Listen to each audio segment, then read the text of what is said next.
দক্ষিণ চট্টগ্রামের বৃহত্তম বড় মাছের বাজার কেরানীহাট।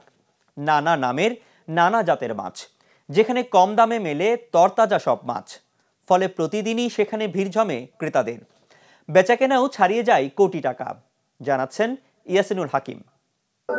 আজ এসেছি দক্ষিণ চট্টগ্রামের সব থেকে বৃহত্তর বাজার বান্দরবান কেরানীহাট সড়কে যে কেরানীহাট বাজারটি রয়েছে সেটিতে আমরা দেখেছি এখানকার প্রতি বাজার বারে যে দিনটি রয়েছে সেদিন প্রচুর মানুষের আনাগোনা হয়। বান্দরবান, চট্টগ্রাম, খাগড়াছড়ি, চট্টগ্রাম এবং দোহাজারী, সাতকানিয়া, বাঁশখালী সহ বিভিন্ন জায়গার মানুষজন এখানে এসে বাজার করে নিয়ে যায়।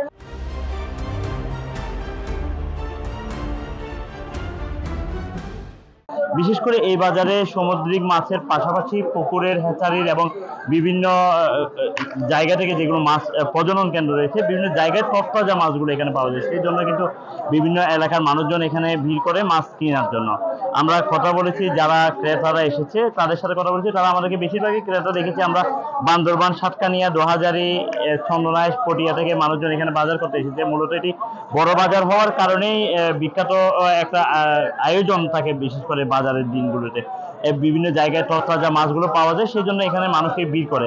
তারা আমাদেরকে যেটি বলছে, তারা বিভিন্ন জায়গা থেকে এখানে আসে মূলত তরতাজা মাছ নিয়ে যাওয়ার জন্য। একদম টাটকা সামুদ্রিক যে মাছগুলো রয়েছে, বিভিন্ন রকমারি মাছগুলো পাওয়া যায়। আমরা দেখেছি রূপচাঁদা, মাইকা, লইট্টা, তেল্লা মাছ থেকে শুরু করে বিভিন্ন রকমারি মাছ এবং পুকুরের চিংড়ি থেকে গলদা চিংড়ি এবং সহ বিভিন্ন পাবদা, বিভিন্ন রকমের মাছ। আসলে এখানে মাছের একটা সমারোহ রয়েছে। এটির কারণে কিন্তু বিভিন্ন জায়গায় মানুষজন এখানে মাছ নিতে আসছে। হাট অনেক একটা বিশাল বড় বাজার, এখানে বিভিন্ন রকমের মাছ পাওয়া যায়। এই তো আমাদের এখানে আছে চাঁদা মাছ, সুরমা মাইটিয়া, তারপর তেল্লা মাছ, করতি মাছ। আমরা মাছ আনি মনে করেন বাঁশখালী থেকে আসে, তারপর কক্সবাজার থেকে আসে।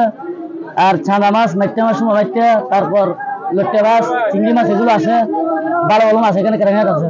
এবং গ্রাহকও প্রচুর পরিমাণ বিভিন্ন জায়গার তো কেরানীহাট চাহিদা মোটামুটি ভালো, গ্রাহকও মাছ কিনে শান্তি পায়। এখানে যারা ক্রেতা এসেছে তারা বলছে টাটকা মাছ পাওয়া গেলেও কিন্তু বাজার পরিচ্ছন্নতার অভাবে কিন্তু মানুষের প্রচুর রকমের বিপাকে পড়তে হচ্ছে বলে তারা আমাদেরকে জানিয়েছে। এবং বিক্রেতারা যেটি দাবি করছে, বাজারে তারা বান্দরবানের সহ বিভিন্ন জায়গার কাস্টমাররা তারা এখানে মাছ কিনতে আসে, আসার পরে কিন্তু পরিচ্ছন্নতার অভাবে তারাও কিন্তু আসলে হিমশিম খাচ্ছে বলে জানিয়েছে। হাসারা দেখেন, মহিলা দেখেন কিভাবে মহিলা সব করিয়া নাই, একেবারে না ডুবি থাকে। নালার বেশি সমস্যা, নালায় গন্ধ উঠে বেশি, পরিষ্কার করে না আসিল্লি, তারপরে ভালো মতো পরিষ্কার করে না, ইজার নিয়ে যায়। বললেও বাজার কমিটি এটা কিছু বলে না, কিছু বলে না, দেখে এরা চাইয়া থাকে। আমরা দীর্ঘদিনে 30 বছরের ব্যবসায়ী এখানে বাজারটা আমরা অনেক কষ্ট করে প্রতিষ্ঠিত করছি। এখন ঘরে চাল নাই, টিন নাই, অনেক দূর থেকে মাছ কেনার জন্য আসে। বৃষ্টি হইলে ওখান থেকে ঘুরে ফেরা রাখে দেয়, নিচে পড়ে, বৃষ্টির জন্য লোক কাস্টমার আসতে পারে না। বাঁশখালী থেকে, কক্সবাজার থেকে একেবারে ফ্রেশ মাছ এখানে আসে বাজার বারে। সেজন্য বাজার মাছটা কিনলে আমাদের ফ্রেশ মাছ পাওয়া যায়। সেই হিসেবে আমরা রবিবার আর বুধবারে বাজারে আসি।